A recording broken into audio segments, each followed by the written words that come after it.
revenez ce matin sur ce qui est devenu le temps de 48 heures d'un week-end, une héroïne. Oui, bonjour William, bonjour à tous. Lucette, hier il a en effet été pas mal question sur les ondes, les écrans et les réseaux sociaux de la rencontre entre Lucette et le président de la République, en illustration d'une communication un tantinet boiteuse, imaginée par des communicants zélés. Et ce matin, eh bien, le coup de com' du jour nous vient d'en face, nous vient de la droite. Plus que d'un coup de com' d'ailleurs, il faudrait plutôt parler d'un plan média. Alors, à quoi reconnaît-on un plan média ? Eh bien, on le reconnaît quand on a l'impression qu'un journal est au courant de l'exclusivité dont dispose un journal concurrent. Alors prenez Nicolas Sarkozy, l'homme qui avait arrêté la politique. Ce matin, il accorde un entretien exclusif aux Parisiens où il étrille la politique judiciaire du gouvernement. Un peu comme si, d'un coup de baguette magique, il avait gagné les régionales, la primaire, la présidentielle réunie.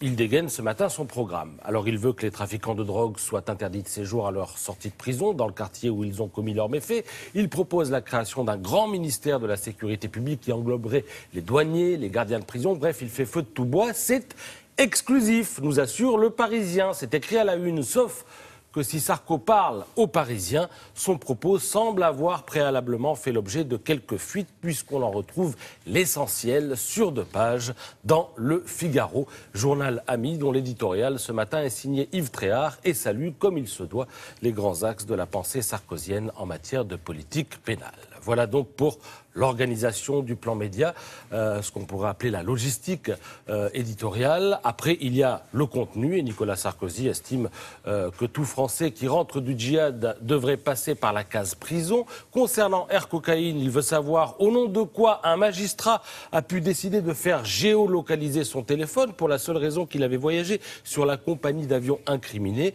Et il sous-entend d'ailleurs que Christiane Taubira était au courant. Enfin, il estime que police et gendarmerie doivent être libérés des tâches secondaires, moyennant quoi les employés des autoroutes pourraient demain mettre des PV, en tout cas constater les infractions. C'est ce que propose Nicolas Sarkozy. Alors on lui demande, mais qui paiera ? Il répond, les sociétés d'autoroutes.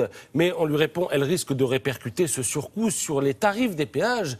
Mais il répond, là, de ce côté-là, il y a de la marge. C'est sûr, du côté de chez Vinci et consorts, la marge, on sait ce que c'est. Et la dernière fois qu'on a fait confiance à des sociétés privées pour gérer les autoroutes françaises, c'était en 2006, sous Dominique de Villepin. À l'époque, les sociétés en question s'étaient engagées à rester vertueuses en matière de prix, moyennant quoi le péage, depuis, n'a fait que flamber. Alors, si vous cherchez une raison de vous indigner ce matin, retenez ce titre de Libération. L'État veut piocher dans les bas de laine des handicapés. De quoi s'agit-il ?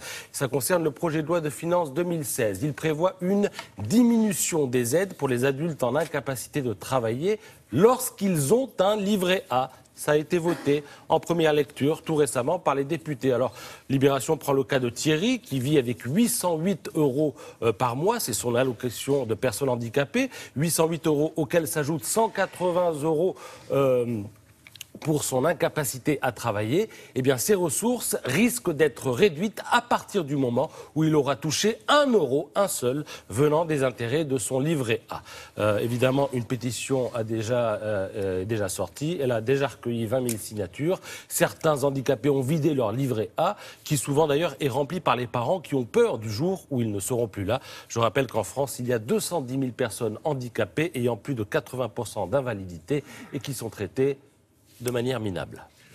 Merci Patrice.